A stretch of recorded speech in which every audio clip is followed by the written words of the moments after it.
have the Carolina Cavaliers, Mountain Brook Track Club, Sincero North Syracuse, Chelsea Track Club, Union Catholic TC, Westlake Village Lions. We have West Springfield TC, Purple Track Club, Haverford TC, Gators Track Club, and we have one unattached. We're going to try and figure that out for everybody. Looks like 11 teams in this final section. Oh, and it looks like Jay Surratt sent 2 teams to the team, so we didn't even get presumably their A relay performances in this Heat 3, so they had a strong showing in Heat 1, and we're going to get another foursome from Jay Surratt in Heat 2 to really take on the big dogs.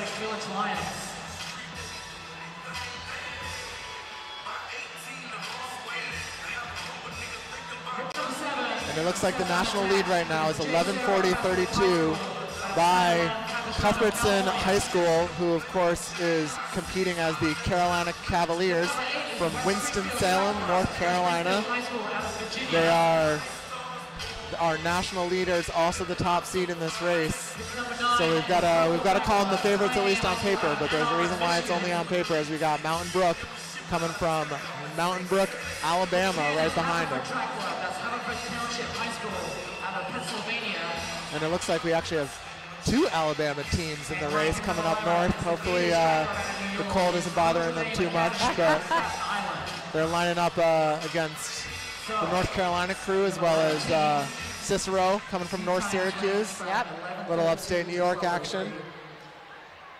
Well, we have a few athletes that have some sub 450 PRs here in that 1600 meters. So it's going to be a good final leg there, along with quite a few 2.0s over 800. So let's see what happens. And as these runners line up, we'll get you the names of some of these leadoff runners. We got the lights set to something. I think the lights are going to be at 11:40 DMR pace. DMR pace. Well, let's see, that'll be, I would guess, you know, something around like a 3:30, 3:35, 1200 is kind of what we're expecting from the very top of these teams, but we'll see as they come around in 200 meters to go. Sorry, 200 meters to start. We're just getting going. We're just getting going, Dave. 34-64. And they are all packed up. It looks like we've got the Jay Surratt team in the lead. That's Anastasia Snodgrass, but they have plenty of company up front with the Purple Track Club, also with an 18 out here. That's Emily Cooper. And Justine Priziano of the Carolina Cavaliers has now slid into second, but you know, they're pretty bunched up right now. This could really be anybody's race. They're out pretty quick too, 71. And I like that move of the Union Catholic girl to see that the Carolina runner was moving to the front and to immediately respond. You know, you don't want to get trapped in the pack when somebody's making a move in the middle of the race, and being able to have that kind of, you know, court awareness or track awareness. Exactly, you know, getting out and getting some movement and also getting some space around you in these initial laps is so important. And especially when the group is that bunched up. You don't want to have anyone clip you from behind, take you down. You want to have some space. So Carolina Cavaliers looking strong out front. And that is Kaylee Vinciereski of Union Catholic coming up from New Jersey. Right on the shoulder of Justine Prizzano, the Cavalier. As they come up to 800 meters, we'll get you some splits. But this race, after being bunched up in that first 400, has started to string out. Justine. 2:22.86 through 800. So this is a pretty honest pace, and they are well up on the lights as we see the leadoff runners coming around It looks like we're getting a challenge from the Cicero runner right up on the shoulder of Union Catholic, and there's really 4 runners still in this race with a lap and a little to go. So we might have to, you know, as the officials are lining up the 400-meter legs, they might have to do some shuffling of the order in that final lap. Yeah, and that happens. You know, if your coach is close enough, you can switch it around. That's quite the scramble. Is not only do you have to keep an eye on where your runner is coming in, you also got to keep an eye on where you are relative to the other girls on the line, because if they got to move you 3 places up with 100 meters to go, that's a recipe for some traffic and some risk of falls. It's chaotic at times. And we got the Cavaliers holding on strong, fending off the challenges from the chasers as Prezano comes into the home stretch to hand off in first place. We got a 3:33.26, 1200, and that's I'm guessing her sister, Alyssa Prezano, with the 400-meter leg, and Leah Gould for Union Catholic right behind her, looking really strong. I like those pink arm sleeves. I mean, there's some sweet outfits out here this weekend. And Prezano is defending her space as they hit that first lap. You know, one of the things they talk about the indoor 400 is the person with the pole position coming into that final lap has a real advantage, even in races where there isn't a stagger. So as we see her kind of stretch out that stride and open up, you know, a little bit, maybe a second gap on that second place runner, she has done well tactically for herself keep the Carolina Cavaliers in the lead headed into this third leg. I like how Alyssa Prezano, she'd dig her nose down into the ground if she could. She had her nose down and she just was digging. You could see every single stride trying to pull away a little bit more. She got that sub 60 with that 59.6 split. And that's going to be Stella Kermes heading into that 800-meter leg. And that looks like Ramia Nyana of Union Catholic will be right behind her. These two teams have separated a little bit from the chasers, but it's still, you know, not too much of a gap that it can't be overcome by a strong anchor leg. That's right. I mean, we know that on the Carolina Cavaliers, their anchor leg, Charlotte Bell, is very fast. She's run 2:49 for 1K, and she's also run 2:49, for 1K, and also 4:45 for 1600. So we know that they're going to be handing off to a strong anchor leg there, the Carolina Cavaliers, but that Cicero anchor in what looks like fourth place right now is also a 4:45 miler though. So anything could happen as we come into this final lap, as Stella Kermes has maintained her lead and really looking strong coming down with about 300 meters to go.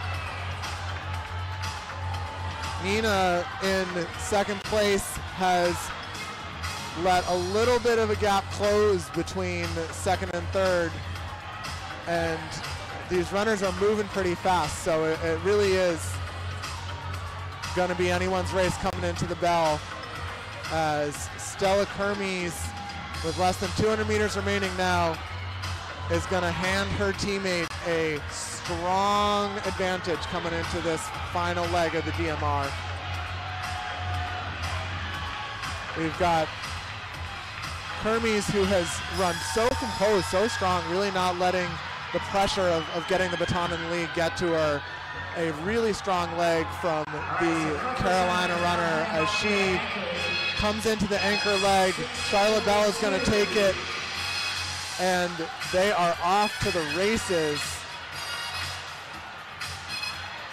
This is tough for Charlotte Bell, who is on that anchor leg for Carolina Cavaliers. She has to keep the pressure on, but she also has to stay within herself, because really she's racing herself knowing that Union Catholic is, gunning for her. Yeah, and that they are well under that 11:40 nation leading pace, so we're likely to see a new U.S. #1 time coming out of this race, as Charlotte Bell looks really composed and strong coming around. Union Catholic here in second. That's Peyton Hollis. She's got a mile PB of 4:49, an 800 PR of 2:06. So she's got the wheels to close. She's got the strength to keep her within distance, and that's what she's doing. She is slowly trying to reel her in, which is smart.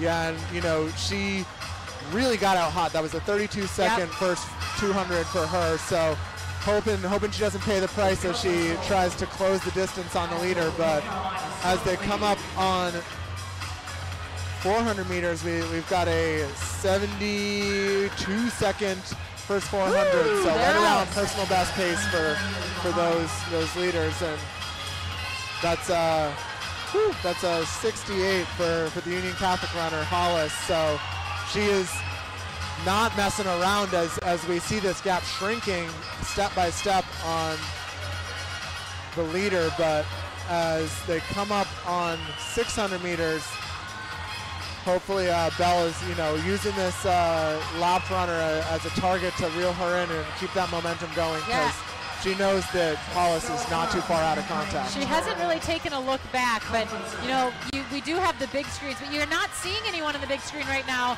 At least that is for Charlotte Bell. Nobody, you can't see her. So on some of the turns, it might be okay just to take a peek back and just see if you can hear her, or maybe she has someone down. I was going to say, yelling hopefully at her. Her coach is screaming at her exactly how much distance she has. But it's loud in here, you know? I mean, everybody's sure. dancing right now. I'm just looking at some photographers and they're bopping around. It is super fun right now.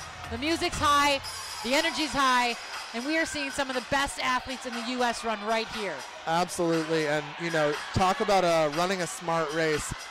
As they come to halfway, Charlotte Bell, every one of her laps has been between 35.7 and 36.6, so she's running really even right now. But the Cicero runner is still just making up the distance as they pass the Union Catholic team into second place. That's Kate Putman for Cicero North Syracuse. She is the Millrose champion, and she did run a new indoor PR of 4:45.35. So the pressure is on, but you got to give it up to Charlotte Bell. She's kept that distance. She looks really good, and I'm not quite sure she's going to get caught. And as you know, folks are tuning in to see these final laps of this race. The Carolina Cavaliers are looking really strong, definitely the favorites to bring home this title. And it looks like we have 400 to go. And while Charlotte Putnam Kate Putnam has closed in on Charlotte Bell a little bit, she might be running out of real estate as we hit the final two laps of this race. And she has about a 50-meter lead. Yeah, and you know, Charlotte Bell, 36, 36, 36, 36, 36. I mean, every 200, she has been right at 36 seconds. She is running a really consistent race and looks really good. And from what my research is telling me, she is a junior. So talk about, you know, running with maturity and poise, and, you know, putting a lot of coaches on notice as the recruiting season heats up, that's for sure. And she's focused, and she wants this win big.